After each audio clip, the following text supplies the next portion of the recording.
निवेदिता हिंदी और विधिक कक्षाओं में आप सभी विद्यार्थियों का स्वागत है। इस वीडियो की अगली कड़ी में अंतर्राष्ट्रीय विधि में हम अगला प्रश्न प्रत्यर्पण विधि की निर्णीत वादों की सहायता से व्याख्या कीजिए। या प्रत्यर्पण वही शुरू होता है जहां शरण समाप्त होती है। इस कथन की विवेचना कीजिए। ध्यान से समझना।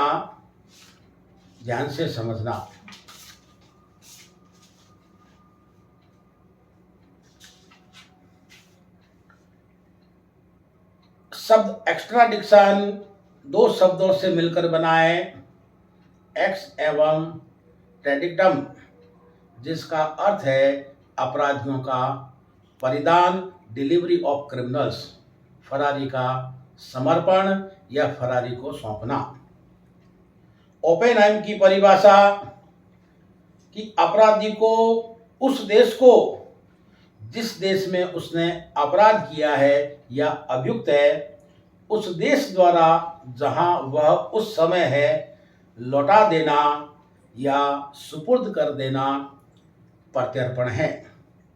इस प्रकार प्रत्यर्पण का अर्थ है एक राज्य द्वारा जहां किसी अपराधी ने शरण ले रखी है, उस अपराधी को ऐसे राज्य को सौंपना या प्रदत्त करना जहां उसके द्वारा अपराध कारित किया गया है। इस प्रकार प्रत्यर्पण के लिए निम्न तत्व स्पष्ट होते हैं। नंबर 1, प्रत्यर्पण के लिए अभियुक्त या अपराधी का होना आवश्यक है। नंबर 2, प्रत्यर्पण में एक ऐसा राज्य होना चाहिए जहां अभियुक्त या अपराधी पाया जाए।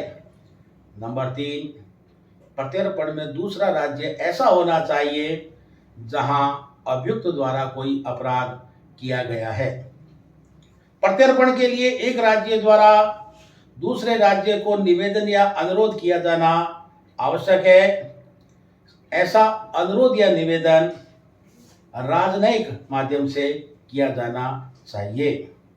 प्रत्यर्पण का उद्देश्य इन शॉर्ट में कि अपराध का निवारण करना और अपराधी को दंडित करना है, आदि आदि। प्रत्यर्पण के नियम परीक्षा के दृष्टिकोण से अत्यंत महत्वपूर्ण है। नंबर 1, प्रत्यर्पण सामान्यतः द्विपक्षीय संधि पर आधारित होता है।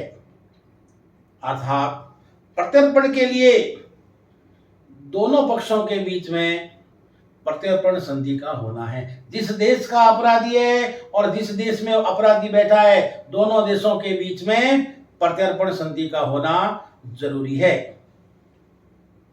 इसी प्रकार ताराशो प्रत्यर्पण का एक अच्छा उदाहरण है। इस मामले में कहा, प्रत्यर्पण के लिए दो पक्षों के बीच केवल करार ही नहीं अपितु औपचारिक संधि का होना भी जरूरी है, ताराशो के मामले में। नंबर 2, पॉलिटिकल क्रिमिनल्स, सामान्यतः राजनीतिक अपराधियों का प्रत्यर्पण नहीं होता। डिमोनियर के मामले में कहा गया कि किसी अपराध को राजनीतिक अपराध तभी माना जाता है जब दो या दो से अधिक राजनीतिक दल हो और प्रत्येक दल अपनी सरकार बनाना चाहता हो और इस उद्देश्य से कोई अपराध कारित किया जाता है, तो वह राजनीतिक पॉलिटिकल क्रिमिनल्स की श्रेणी में आएगा। इसी प्रकार से री कैस्टियोनी के मामले में इंग्लैंड की क्वींस बेंच ने कैस्टियोनी के अपराध को पॉलिटिकल अपराध मानते हुए उसके प्रत्यर्पण को करने से इनकार कर दिया। इसी प्रकार से नंबर 3, सैनिक अपराधों में लिप्त अपराधियों का भी प्रत्यर्पण नहीं किया जाता है। नंबर 4, धार्मिक अपराधों से जुड़े व्यक्तियों का भी प्रत्यर्पण नहीं किया जाता है। सामान्यतः राज्य अपने नागरिकों का भी प्रत्यर्पण नहीं करता है। नंबर 6, किसी अपराध का प्रत्यर्पण किसी अपराध विशेष के लिए किया जाता है, तो उस देश द्वारा जिसे अपराधी को सौंपा गया है उस पर उसी अपराध का मुकदमा चलाया जाना चाहिए जिसके लिए अपराधी को सौंपा गया है। इसे अपराध विशेष का नियम कहते हैं, जैसे या विशेषता का नियम भी कहते हैं, द रूल ऑफ स्पेशलिटी। हत्या के लिए प्रत्यर्पण हुआ है कि अब पकड़ में आ गया, इसके ऊपर एक चोरी का मुकदमा और चल रहा है, उसके भी ऊपर वो भी चला दिया जाए, ऐसा नहीं। जिस अपराध के लिए प्रत्यर्पण हुआ है उसी अपराध के लिए उसके ऊपर मुकदमा चलाया जाना चाहिए। इसी प्रकार से प्रत्यर्पण के लिए आवश्यक है कि जिस अपराध के लिए प्रत्यर्पण किया जा रहा है वह प्रत्यर्पण करने वाले और प्रत्यर्पण का अनुरोध करने वाले राज्यों में यानी दोनों में अपराध माना जाना चाहिए। इसे रूल ऑफ डबल क्रिमिनलिटी, दोहरी आपराधिकता का नियम कहते हैं। हत्या यहां पर भी अपराध है, वहां पर भी अपराध है। इसी प्रकार से प्रत्यर्पण का अनुरोध करने वाले राज्य के पास में अपराध के संबंध में पर्याप्त साक्ष्य होने चाहिए। प्रत्यर्पण के लिए नवीं शर्त है एक राज्य द्वारा दूसरे राज्य से प्रार्थना, निवेदन या अनुरोध किया जाना चाहिए। प्रत्यर्पण के लिए प्रत्यर्पण से पूर्व प्रत्यर्पण संधि की जो शर्तें हैं उन सभी शर्तों का कठोरता से पालन किया जाना चाहिए। तथा नंबर 11, जब किसी व्यक्ति पर विदेश में अपराध कारित करने का आरोप होता है तब ऐसे व्यक्ति के प्रत्यर्पण की मांग की जाती है, तो यह आवश्यक नहीं कि अपराध कारित करते समय अभियुक्त उस विदेशी राज्य में उपस्थित रहा हो। इसी प्रकार हमने देखा कि ये वो नियम हैं जिनके अंतर्गत या अधीन रहते हुए किसी व्यक्ति का प्रत्यर्पण किया जा सकता है। प्रत्यर्पण की प्रक्रिया अंतर्राष्ट्रीय विधि के अंतर्गत प्रत्यर्पण के संबंध में कोई प्रक्रिया तय नहीं की गई है, कोई प्रोसीजर तय नहीं है। प्रत्यर्पण चूंकि दो देशों के बीच संधि का परिणाम है, अतः इस संबंध में उसी प्रक्रिया का पालन किया जाएगा जो संधि में तय की गई है। कई बार प्रश्न में पूछ लेते हैं प्रत्यर्पण और निष्कासन में क्या अंतर है। नंबर 1, प्रत्यर्पण निवेदन करने वाले राज्य के हित में किया जाता है, जबकि निष्कासन निष्कासित करने वाले राज्य के हित में किया जाता है। नंबर 2, प्रत्यर्पण के लिए किसी राज्य द्वारा निवेदन किया जाना आवश्यक है, जबकि निष्कासन के लिए यह आवश्यक नहीं है। निष्कासन की कार्रवाई एक पक्षीय होती है, जबकि प्रत्यर्पण के लिए 2 राज्यों की सहमति होना आवश्यक है। नंबर 4, प्रत्यर्पण का उद्देश्य दांडिक अभियोजन चलाना होता है, जबकि निष्कासन के अनेक उद्देश्य हो सकते हैं। तो आपने देखा प्रत्यर्पण क्या है, प्रत्यर्पण के नियम, प्रत्यर्पण की प्रक्रिया, प्रत्यर्पण और निष्कासन में अंतर। इसी क्रम में मैं दूसरा प्रश्न लूंगा, राजनयिक प्रतिनिधियों को प्राप्त उन्मुक्तियां व छूट क्या है उनको समझाइए। ध्यान से समझना, किसी राजा अथवा शासक के रिप्रेजेंटेटिव प्रतिनिधि के रूप में अन्य देशों में काम करने के लिए अथवा किसी उद्देश्य प्रयोजन विशेष को साधने के लिए दूत की नियुक्ति व्यवस्था अनादिकाल से चली आ रही है। हनुमान जी भी राम जी के दूत बनकर लंका गए थे। अंतर्राष्ट्रीय जगत में भी ऐसा ही प्रचलन है। यहां ऐसे व्यक्ति को राजनयिक प्रतिनिधि अथवा राजनयिक अभिकर्ता, डिप्लोमेटिक एजेंट कहा जाता है।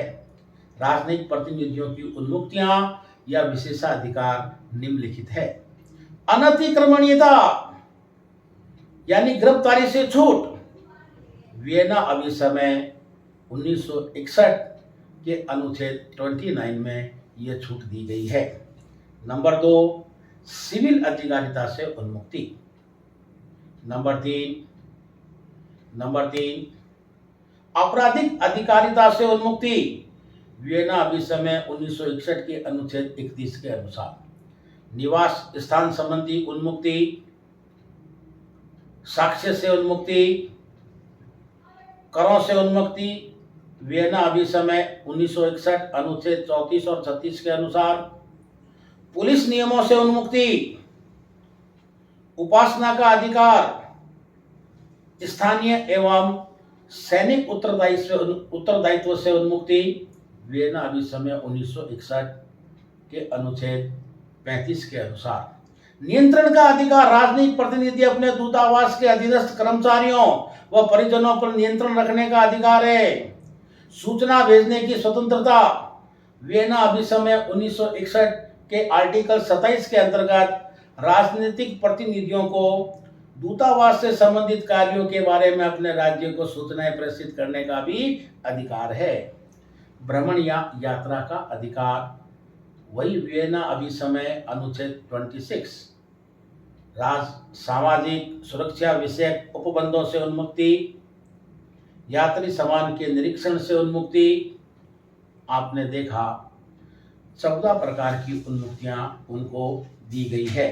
अनतिक्रमणीयता, सिविल अधिकारिता से उन्मुक्ति, आपराधिक अधिकारिता से उन्मुक्ति, निवास स्थान संबंधी उन्मुक्ति, साक्ष्य से उन्मुक्ति, करों से उन्मुक्ति, पुलिस नियमों से उन्मुक्ति, उपासना का अधिकार, स्थानीय एवं सैनिक उत्तरदायित्व से उन्मुक्ति, नियंत्रण का अधिकार, सूचना भेजने का अधिकार, भ्रमण तथा यात्रा का अधिकार, सामाजिक सुरक्षा विषयक उपबंधों से उन्मुक्ति, यात्री सामान के निरीक्षण से उन्मुक्ति। अब हम देखेंगे उन्मुक्तियां या विशेषाधिकार की समाप्ति। राजनयिक प्रतिनिधियों के विशेषाधिकार उन्मुक्तियां उन दशाओं में समाप्त हो जाते हैं जब वह साक्ष्य के लिए स्वयं न्यायालय में उपस्थित हो गया, अनुच्छेद 32 के अनुसार। स्वयं न्यायालय में वाद दायर कर देता है या शुल्क का भुगतान कर देता है, तो हम मानेंगे कि राजनयिक प्रतिनिधि ने इन उन्मुक्तियों को त्याग दिया है। इसी प्रकार से वह राजनयिक प्रतिनिधि नहीं रह जाता है, उसकी उन्मुक्ति विशेषाधिकार स्वतः समाप्त रह जाते हैं। जैसे उसका कार्यकाल पूरा हो गया है, जिस उद्देश्य से नियुक्त किया वो पर्पज पूरा हो गया है, संबंधित राज्य ने वापस बुला लिया है। इसी प्रकार से ग्राही राज्य जहां वो डिप्लोमेटिक एजेंट नियुक्त हुआ है वहां वह अवांछनीय व्यक्ति घोषित कर दिया गया है, किसी कारणवश पद से हटा दिया गया है या गृह राज्य के साथ में युद्ध छिड़ जाता है, तो ऐसे प्रतिनिधि को वापस बुला दिया जाता है। इसी प्रकार से यह भेज दिया जाता है जब उसकी मृत्यु हो जाती है या दोनों देशों के बीच डिप्लोमेटिक रिलेशन, राजनयिक संबंध जो है समाप्त हो जाते हैं, तथा लास्ट जब सरकार में क्रांतिकारी परिवर्तन हो जाता है, तो उन्मुक्तियां एवं विशेषाधिकार वियना अभिसमय 1961 के अनुच्छेद 32 में यह व्यवस्था की गई है कि विशेषाधिकार उन्मुक्तियां समाप्त हो जाते हैं। मैं अगले प्रश्न के रूप में संयुक्त राष्ट्र संघ के प्रमुख अंग में सबसे पहले मैं महासभा पे चर्चा करना चाहूँगा, जिसमें मैं ज़्यादा डिटेल में नहीं जाऊँगा। साधारण सभा की रचना, कार्य एवं शक्तियों का विवेचन कीजिए। साधारण सभा, जिसे जनरल असेंबली भी कहा गया है, संयुक्त राष्ट्र संघ का एक महत्वपूर्ण अंग है। संयुक्त राष्ट्र के चार्टर के अनुच्छेद 9 से 22 तक में साधारण सभा के बारे में प्रावधान किया गया है। गठन या संरचना, संयुक्त राष्ट्र चार्टर के अनुच्छेद 9 में साधारण सभा के गठन के बारे में उपबंध किया गया है। संयुक्त राष्ट्र संघ का यह सर्वाधिक रिप्रेजेंटेटिव अंग है। इसमें संयुक्त राष्ट्र संघ के सभी सदस्य राज्यों का प्रतिनिधित्व होता है। साधारण सभा में प्रत्येक सदस्य राज्य के अधिकतम 5 प्रतिनिधि होते हैं। इसका वार्षिक अधिवेशन वर्ष में एक बार न्यूयॉर्क मुख्यालय पर होता है। प्रत्येक सत्र के लिए साधारण सभा के अध्यक्ष का चुनाव साधारण सभा द्वारा ही किया जाता है। अध्यक्ष साधारण सभा की बैठकों का अध्यक्षता करता है तथा बैठक के प्रारंभ और समापन की घोषणा करता है। सुरक्षा परिषद के विशेष निवेदन अनुरोध पर महासचिव द्वारा साधारण सभा की विशेष या आपात बैठक आमंत्रित की जा सकती है। मतदान साधारण सभा के प्रत्येक सदस्य को एक मत देने का अधिकार होता है। महत्वपूर्ण प्रश्नों पर निर्णय साधारण सभा में उपस्थित एवं मतदान करने वाले सदस्यों के 2/3 बहुमत से लिए जाते हैं। अन्य प्रश्नों पर निर्णय बैठक में उपस्थित एवं मतदान करने वाले सदस्यों के साधारण बहुमत से लिए जाते हैं। यानी महत्वपूर्ण प्रश्नों पर निर्णय साधारण सभा में उपस्थित एवं मतदान करने वाले सदस्यों के 2/3 बहुमत से और अन्य प्रश्नों पर निर्णय बैठक में उपस्थित और मतदान करने वाले सदस्यों के साधारण बहुमत से किए जाते हैं। यदि किसी सदस्य राज्य का वार्षिक शुल्क या धन 2 वर्ष से बकाया है तो वह मतदान में भाग नहीं ले सकता।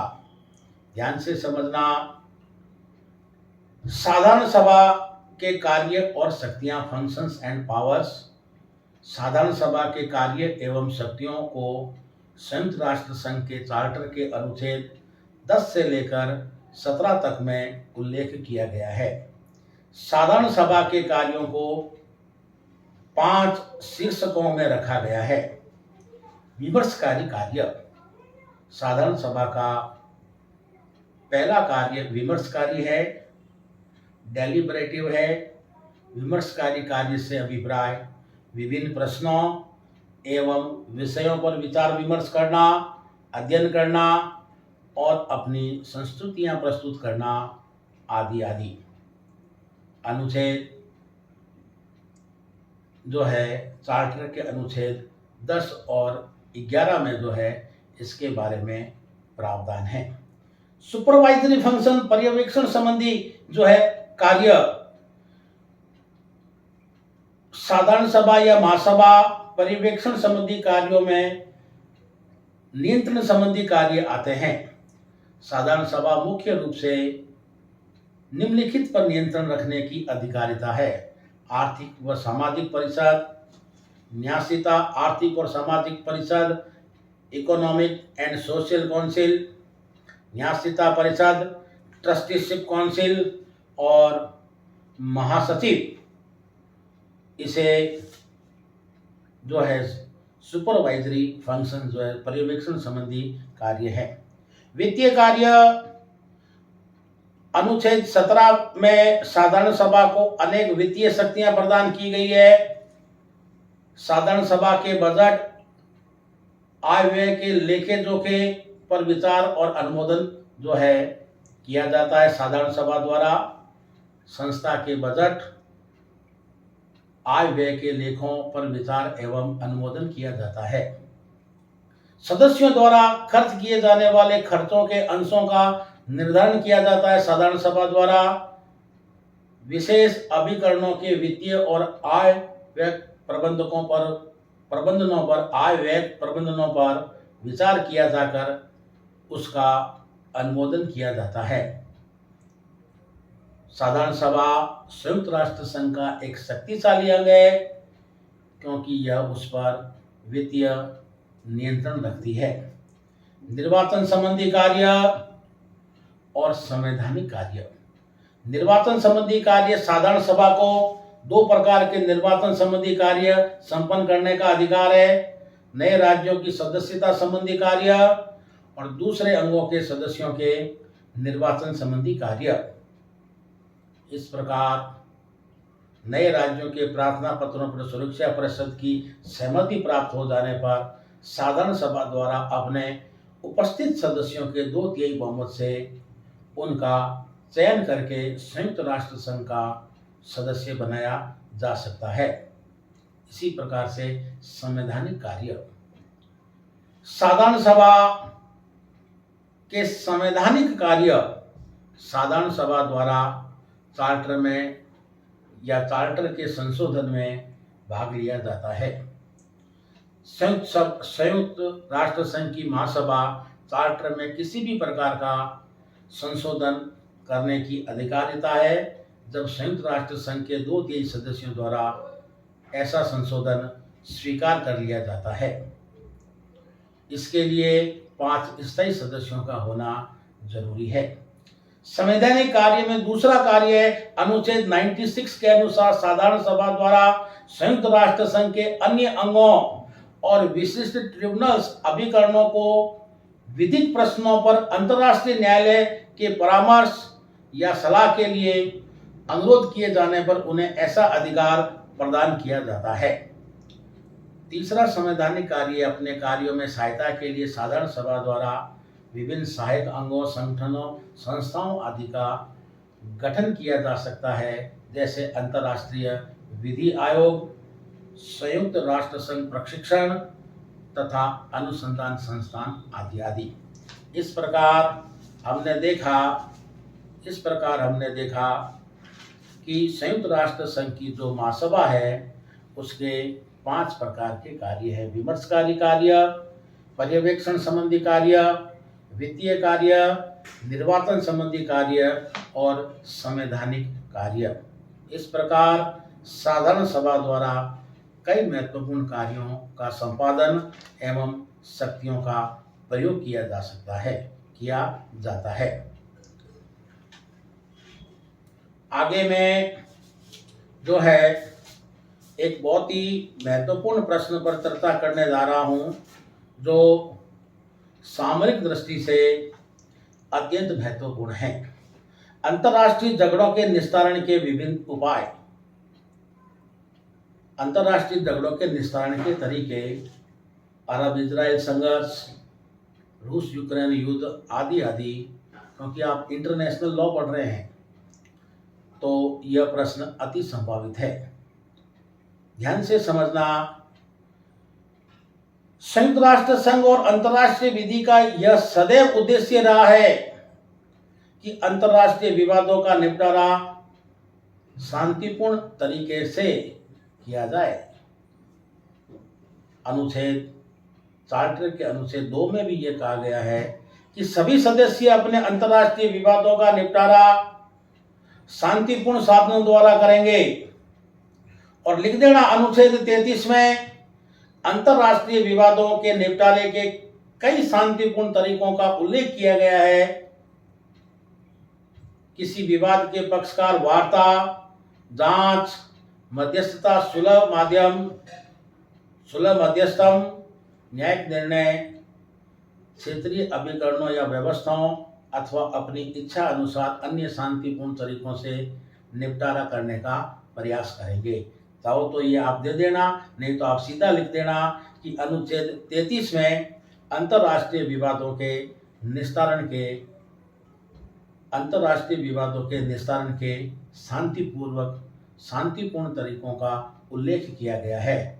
मध्यस्थम, आर्बिट्रेशन, न्यायिक निर्णय, जुडिशियल डिसीजन, वार्ता, सेवाएं अथवा सत्य प्रयत्न, गुड ऑफेंस, मध्यस्थता, मेडिएशन, समझौता अथवा सुलह, कॉन्सिलेशन, जांच यानी इंक्वायरी और संयुक्त राष्ट्र संघ के माध्यम से विवादों का निस्तारण। ज़्यादा डिटेल में नहीं जाऊंगा, आप इसको आपके पास में अच्छा परिष्कृत मैटर है, उसमें से आप एक एक उदाहरण लेकर आप इसको समझ लेना। वो वापस मैं रिपीट करूंगा कि अनुच्छेद 33 में अंतर्राष्ट्रीय विवादों के निस्तारण के शांतिपूर्वक तरीकों का उल्लेख किया गया है, जो निम्नलिखित है। मध्यस्थता, नंबर 2 न्यायिक निर्णय, नंबर 3 वार्ता, नंबर 4 सेवाएं या सत्य प्रयत्न, नंबर 5 मध्यस्थता, नंबर 6 समझौता एवं सुलह, नंबर 7 जांच और नंबर 8 संयुक्त राष्ट्र संघ के माध्यम से विवादों का निस्तारण। इस प्रकार हम ये देखते हैं कि आपको जो है इस प्रश्न के साथ साथ एक प्रश्न और है, जिसके ऊपर मैं चर्चा करनी चाहूँगा वो ये है कि अंतर्राष्ट्रीय झगड़ों के निस्तारण के बाध्यकारी तरीके कौन कौन से हैं। प्रश्न है आपका, अंतर्राष्ट्रीय झगड़ों के निपटारे के बलपूर्वक तरीकों पर संक्षेप में प्रकाश डालिए। प्रतिकार, जिसका अर्थ है बदला लेना। जब कोई राज्य दूसरे राज्य के साथ में अभद्र या असमानता का व्यवहार करता है तो दूसरे राज्य को अंतर्राष्ट्रीय विधि के अंतर्गत प्रतिकार बदला लेने का अधिकार मिल जाता है। इसी प्रकार से एक उदाहरण से हम समझते हैं कि जब 1996 में भारत द्वारा पाकिस्तानी उच्चायोग में कार्यरत एक व्यक्ति को जासूसी के आरोप में निष्कासित कर दिया, तब बदले के रूप में पाकिस्तान ने भी भारतीय उच्चायोग में कार्यरत अशोक कुमार वाहिद को 7 दिन में पाकिस्तान छोड़ने का आदेश दिया। यह प्रतिकार बदले का अच्छा उदाहरण है। दूसरा, प्रतिशोध। यह भी प्रतिशोध जो है इसका उद्देश्य दोषपूर्ण कार्य को करने से अपचारी राज्य को रोकना प्रतिशोध है। यह केवल अपचारी राज्य तक ही सीमित रहता है। अंतर्राष्ट्रीय झगड़ों के निस्तारण का अगला तरीका शांतिपूर्ण पैसिफिक ब्लॉकेड नाकेबंदी है। शांतिपूर्ण नाकेबंदी से अभिप्राय एक राज्य द्वारा अन्य राज्य के तट को सभी राज्यों के जलयानों के आवागमन को रोकने के उद्देश्य से अवरुद्ध करना। ऐसी नाकाबंदी शांति काल के दौरान में की जाती है। ऐसी नाकाबंदी का संबंध जो है अंतर्राष्ट्रीय मामलों से होता है। युद्ध भड़काने को रोकना, छोटे राज्यों की स्वतंत्रता का संरक्षण करना। और 5वां तरीका है हस्तक्षेप। किसी राज्य द्वारा अन्य राज्य के आंतरिक मामलों में हस्तक्षेप करके भी अंतर्राष्ट्रीय विवादों को निपटाने का प्रयास किया जाता है। इस प्रकार हमने देखा अंतर्राष्ट्रीय विवादों को निपटाने के बलपूर्वक तरीके 5 है: प्रतिकार, प्रतिशोध, व्यापार निषेध, शांतिपूर्ण नाकेबंदी और हस्तक्षेप। इस प्रकार हमने एक बहुत ही महत्वपूर्ण प्रश्न अंतर्राष्ट्रीय झगड़ों के निस्तारण के शांतिपूर्वक और बाध्यकारी तरीकों पर चर्चा की। क्योंकि आपका विषय जो है अंतर्राष्ट्रीय public international law and human rights है, अतः मानव अधिकार जो है इस पर प्रश्न आने की अति संभावना है। मैं ज़्यादा नहीं, बस 5-7 मिनट और लूँगा कि मानव अधिकार क्या है। मनुष्य एक सामाजिक प्राणी है। जन्म से ही उसको कुछ अधिकार है। इन अधिकारों को मनुष्य से वंचित नहीं किया जा सकता। या यूं कहें, जन्म से ही वो अधिकार लेकर जन्म लेता है और वो अधिकार ऐसे हैं जो मृत्यु के साथ ही समाप्त होते हैं। जैसे ऐसे अधिकारों को हम कई नामों से पुकारते हैं। मानव अधिकार यानी ह्यूमन राइट्स, फंडामेंटल राइट्स या बेसिक राइट्स कह दो, नेचुरल राइट्स भी कह दो, इनहेरेंट राइट्स भी कह दो या बर्थ राइट्स, किसी भी नाम से पुकारा जा सकता है। इनके बिना मनुष्य के अस्तित्व की हम कल्पना नहीं कर सकते। मानव अधिकारों की अवधारणा में निम्नलिखित अधिकार शामिल है: सिविल और राजनीतिक अधिकार, ये लिस्ट है। प्राण और देह स्वतंत्रता का अधिकार, एकांतता, संपत्ति का अधिकार, अमानवीय व्यवहार से संरक्षण, यातना यंत्रणा से मुक्ति, विचार एवं अभिव्यक्ति की स्वतंत्रता, गृहस्थी का निर्माण करने की स्वतंत्रता, पत्राचार, अंतरात्मा से धर्म की स्वतंत्रता। राजनीति, ये तो थे सिविल।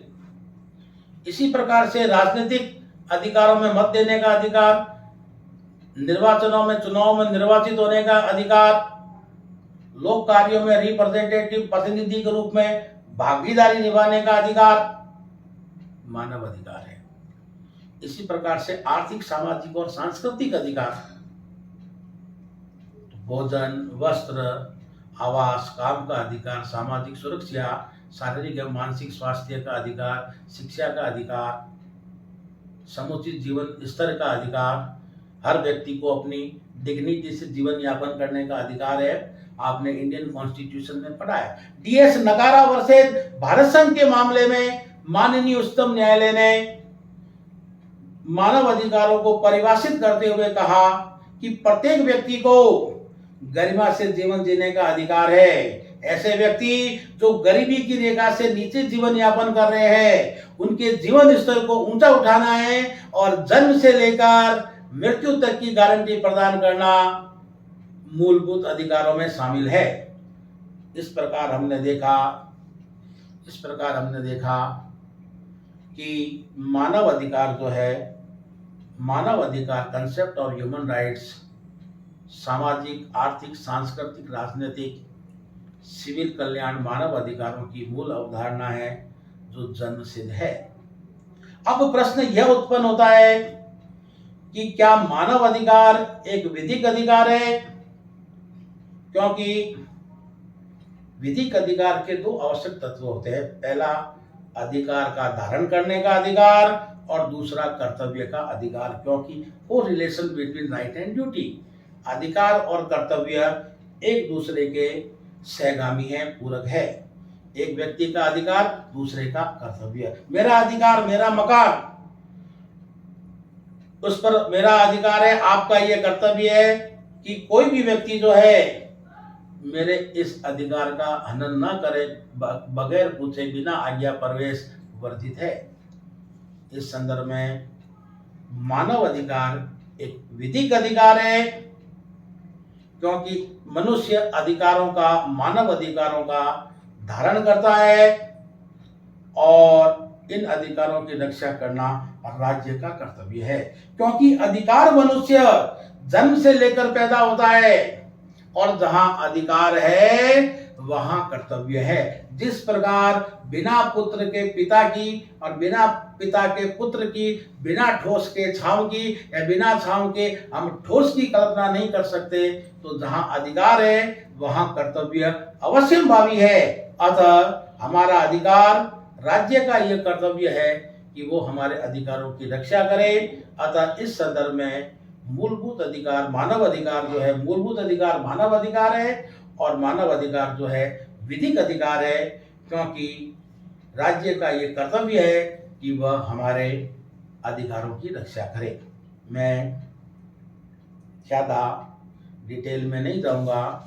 आप जो है इस कड़ी में कुछ प्रश्न ऐसे हैं जिनका आप अध्ययन कर लेना कि अंतर्राष्ट्रीय विधि द्वारा मानव अधिकारों को कहाँ तक संरक्षण प्राप्त है और उसके साथ साथ मानव अधिकार किसे कहते हैं।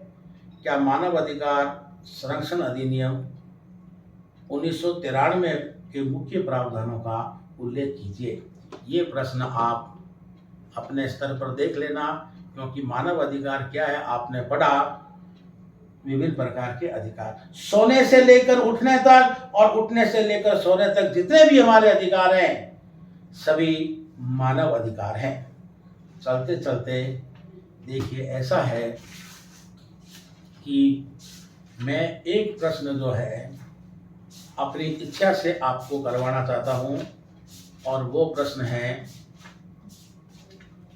है राष्ट्रीयता। प्लीज ध्यान से सुनना, क्योंकि ये प्रश्न पूछा जा सकता है। मैं ज्यादा समय नहीं लूंगा, बस लास्ट है। राष्ट्रीयता और नागरिकता में अंतर कीजिए। राष्ट्रीयता प्राप्त करने और खोने के तरीकों का वर्णन कीजिए। मैं इतना कह सकता हूं कि या तो राष्ट्र को प्राप्त करने या खोने के तरीके, या राष्ट्रीयता या नागरिकता को प्राप्त करने या खोने के तरीके पूछा जा सकता है। अर्थ और परिभाषा, meaning and definition, nationality and citizenship. यह तथ्य अब पूर्णतया स्थापित हो चुका है कि व्यक्ति ही अंततः विधि की विषय वस्तु है। चाहे कोई भी कानून है, अंत तो गत्वा लागू तो व्यक्तियों पर ही होता है। उसी के द्वारा विधि का पालन व उल्लंघन होता है। यदि यह बात मान ली जाए कि यह विधि केवल राज्यों के लिए है, तो यह भी मानना पड़ेगा कि अंततः विधि का कोई भौतिक अस्तित्व नहीं, क्योंकि राज्य एकमात्र विचार है। राष्ट्रीयता वह कड़ी है जो व्यक्ति को अंतर्राष्ट्रीय विधि से जोड़ती है। फैनविक की परिभाषा, राष्ट्रीयता एक ऐसा बंधन है जो व्यक्ति को राज्य के साथ संबंध करके उस राज्य विशेष का सदस्य बनाता है एवं उसे राज्य के संरक्षण का अधिकार दिलाता है, तथा यह उत्तरदायी होता है कि राज्य द्वारा निर्मित कानूनों की पालना करे। इस प्रकार राष्ट्रीयता व्यक्ति और राज्य के बीच एक संबंध है जिसके अंतर्गत वह राज्य का संरक्षण प्राप्त करने का अधिकार है एवं कानूनों की पालना करना उसका कर्तव्य है। राष्ट्रीयता, नागरिकता और अधिवास में क्या भेद है? नंबर 1, अधिवास से देखिए, ध्यान से सुनना, एक बार सुन लेना, कल को इमरजेंसी में कहां काम आ जाए। अधिवास, नागरिकता तथा राष्ट्रीयता में निम्न भेद है। अधिवास से तात्पर्य व्यक्ति के स्थायी निवास से है।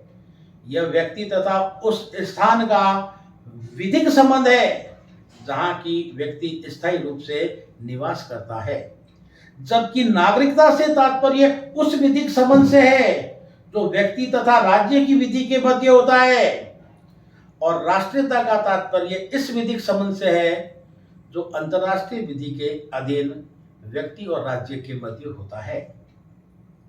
नंबर 2, अधिवास के कारण कई मामलों में व्यक्ति पर वह विधि लागू होती है जहां का वह स्थायी निवासी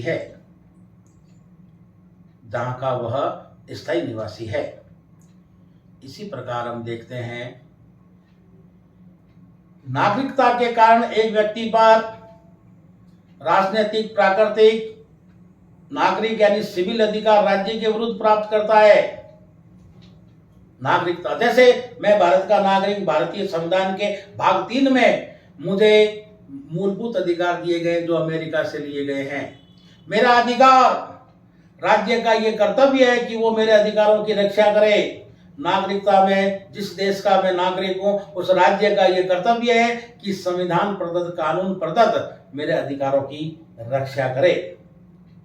और राष्ट्रीयता के अंतर्गत व्यक्ति के नागरिक, प्राकृतिक या अन्य अधिकारों को इंटरनेशनल लॉ, अंतर्राष्ट्रीय विधि के अधीन देखा जाता है। नागरिक, नंबर 3, नागरिक वे व्यक्ति होते हैं जिन्हें उस देश में पूर्ण राजनीतिक अधिकार प्राप्त होते हैं, किंतु वे व्यक्ति जिन्हें देश विशेष की राष्ट्रीयता प्राप्त होती है, पूर्ण राजनीतिक अधिकारों को तभी प्राप्त कर सकते हैं जबकि वह व्यक्ति उस राष्ट्र की नागरिकता प्राप्त कर लेते हैं।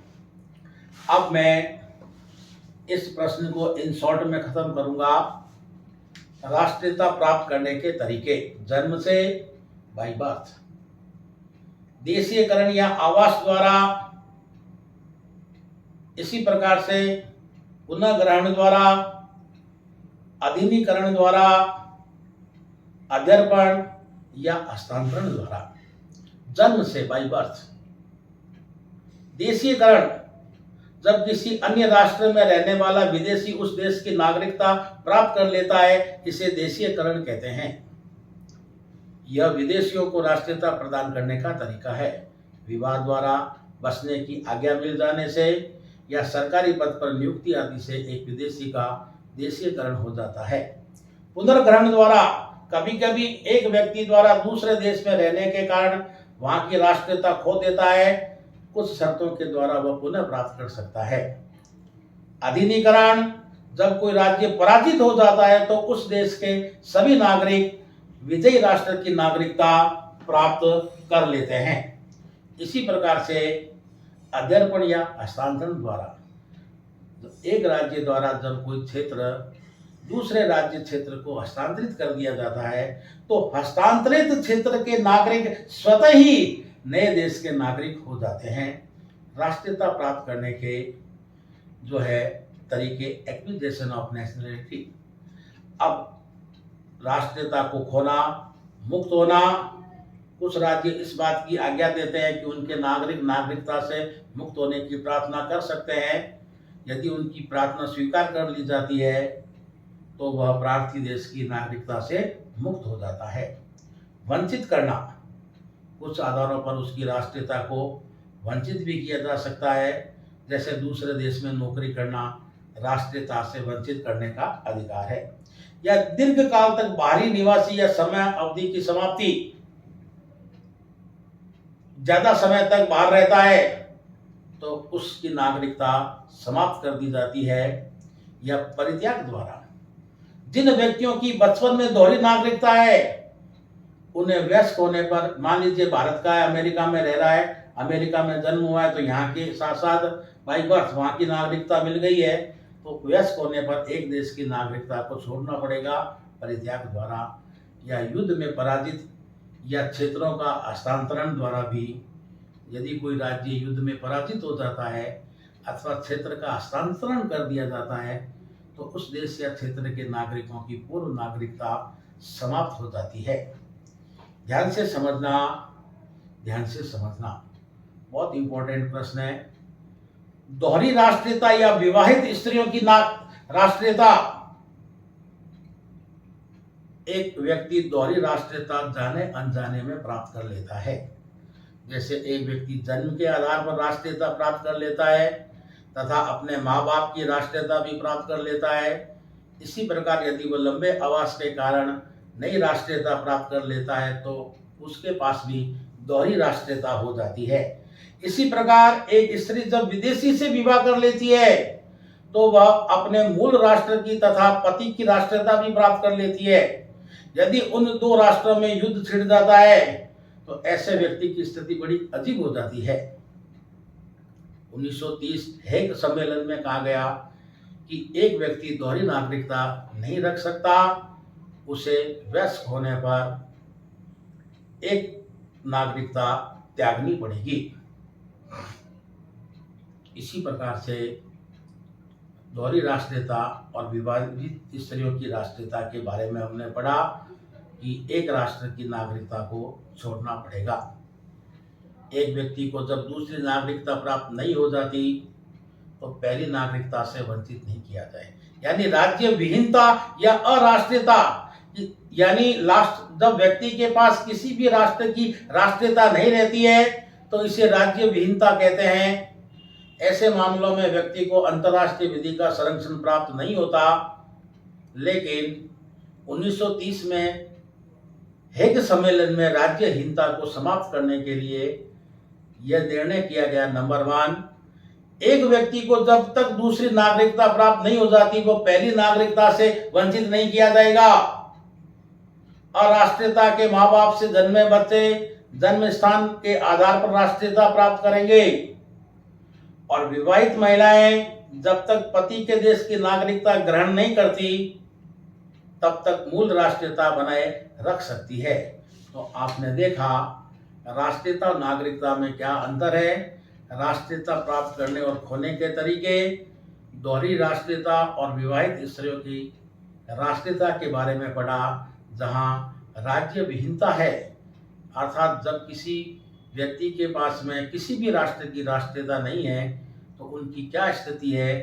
1930 हेग सम्मेलन की निर्णित बात को हमने समझा। एक व्यक्ति की जब तक दूसरी नागरिकता प्राप्त नहीं होती पहली नागरिकता से वंचित नहीं किया जाएगा।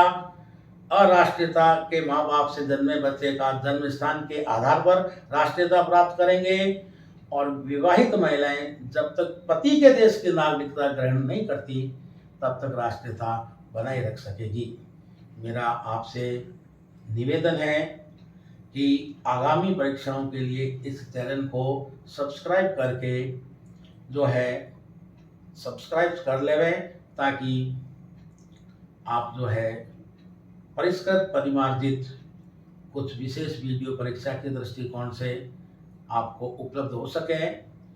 इसी कड़ी में मैं आप सभी का धन्यवाद अर्पित करता हूं और उज्जवल भविष्य की कामना करता हूं।